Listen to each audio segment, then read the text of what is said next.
23.6 centimetre cubed of 0.1 mole per decimetre cubed citric acid, and we've got a formula there. Neutralised 25 centimetre cubed sodium hydroxide. What was the concentration of the sodium hydroxide solution? So we've got a titration calculation here. Titration calculations are examples of calculating quantities calculations is what I always say. Now, there's 3 stages to every calculating quantities calculation. The first stage is moles. The second stage is stoichiometry. Stoichiometry means the big numbers in the equation. And the third and final stage is moles again. So there's 3 stages: moles, stoichiometry, and moles. Okay, now before we actually get into the calculation, I think it's good practice to put the data from the question on the reactants in the equation, or the substances in the equation. So we've got 23.6 centimetre cubed of 0.1 mole per decimetre cubed citric acid. This is the citric acid here. Let's get the cat out of the way. So before the cat rudely interrupts us, we were going to write the volume of the citric acid, which was 23.6 centimetre cubed, on top of the citric acid, and the concentration is 0.1 mole per decimetre cubed. Okay, neutralised 25 centimetre cubed sodium hydroxide. This is a sodium hydroxide, 25 centimetre cubed sodium hydroxide. And it asks us, what is the concentration? What was the concentration of the sodium hydroxide? So this is our question mark. Okay, there's our question mark, mole per decimetre cubed of sodium hydroxide. So we can cross out the products because we're not interested in those. We're only interested in these 2 things here. Okay, we've been given all the information we need to calculate the moles of the citric acid. So we need to pick the correct moles equation, which is moles equals volume divided by 1,000 times concentration. Okay, so our volume, 23.6, is divided by 1,000 because there's 1,000 centimetre cubed in a decimetre cubed, times the concentration, 0.1. There's the concentration, 0.1. So this is going to tell us the moles of citric acid. 23.6 divided by 1,000 is going to be 0.0236 times 0.1 is going to be a tenth of that, so it's going to be 0.00236. Just done that in my head. Let's do it in a calculator to double check it.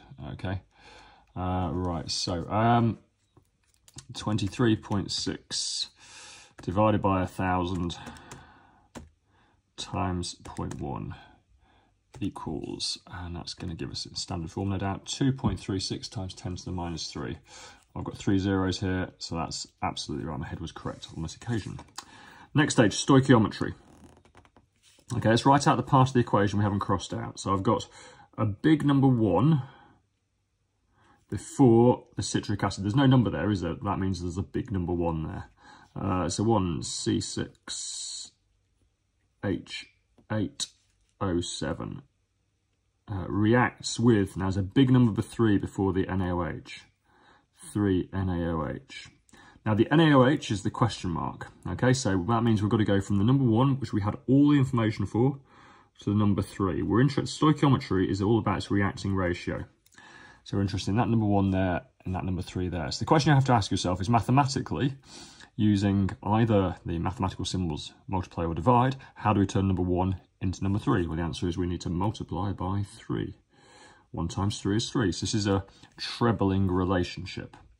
Now we've got the moles. We don't start with 1 mole of citric acid. We start with this many moles, don't we? So 0.00236 multiplied by 3.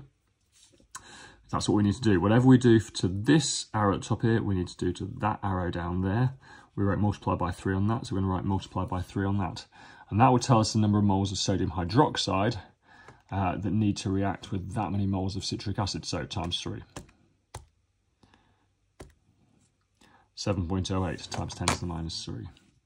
So 7.08 times 10 to the minus 3. That's how many moles of sodium hydroxide. Now, the question doesn't ask us for moles of sodium hydroxide, the question asks us for the concentration of sodium hydroxide. So we're now back to our third stage, which is moles again. So we're going to use this moles equation again, but this time we need to rearrange it to make concentration the subject. But let's just write it out to start with, times concentration. Concentration is the question mark, that's what we're trying to find out. We've got the moles, so we've got 7.08 times 10 to the minus 3 equals. Now, we wrote the volume on the equation here, didn't we? 25 centimetre cubed. So we've got the volume, 25 divided by 1,000. 25 divided by 1,000 times concentration, which is the question mark. Question mark's what we wrote up here. Okay, so now this is just maths to rearrange this. Some students find this really easy, some students find it really difficult. I certainly remember when I was doing GCSEs, this would have been at the top end of my ability range. Okay, so how do I do that? I try to make it as easy as I can for myself. There's 4 things here, 4 terms. Let's get down to 3 because that's going to be easier to arrange. So we can immediately just do that sum there, 25 divided by 1,000. If you're happy just rearranging it without going through this step, knock yourself out, okay? But I'm not. So 25 divided by 1,000, that's 0.025 times question mark.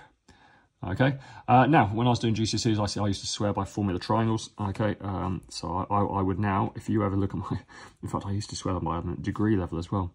If you ever look at my old degree exam papers or A-level exam papers, you'll find formula triangles all over them. Formula triangles always have a divide and a multiply. You have to ask yourself, what mathematical sign do we have here? And we've got multiplied by. Okay, so what's either side of the multiply?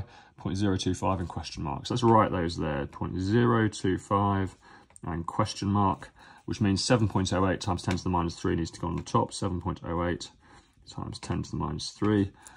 Put your finger over the question mark and it's 7.08 times 10 to the minus 3 divided by 0.025. That's my rearrangement now. So 7.08 times 10 to the minus 3 divided by 0.025, and that will give us our final answer. So I've got my 7.08 times 10 to the minus 3, my calculator still from before, divided by 0.025 equals 0.2832, I'll leave it as 0.283 unit mole.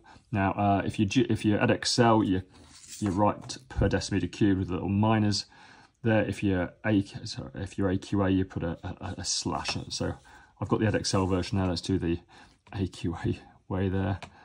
There we go. There's our final answer and our final unit. 0.283 mole per decimeter cubed. All these questions more on elshamhighchemistry.com.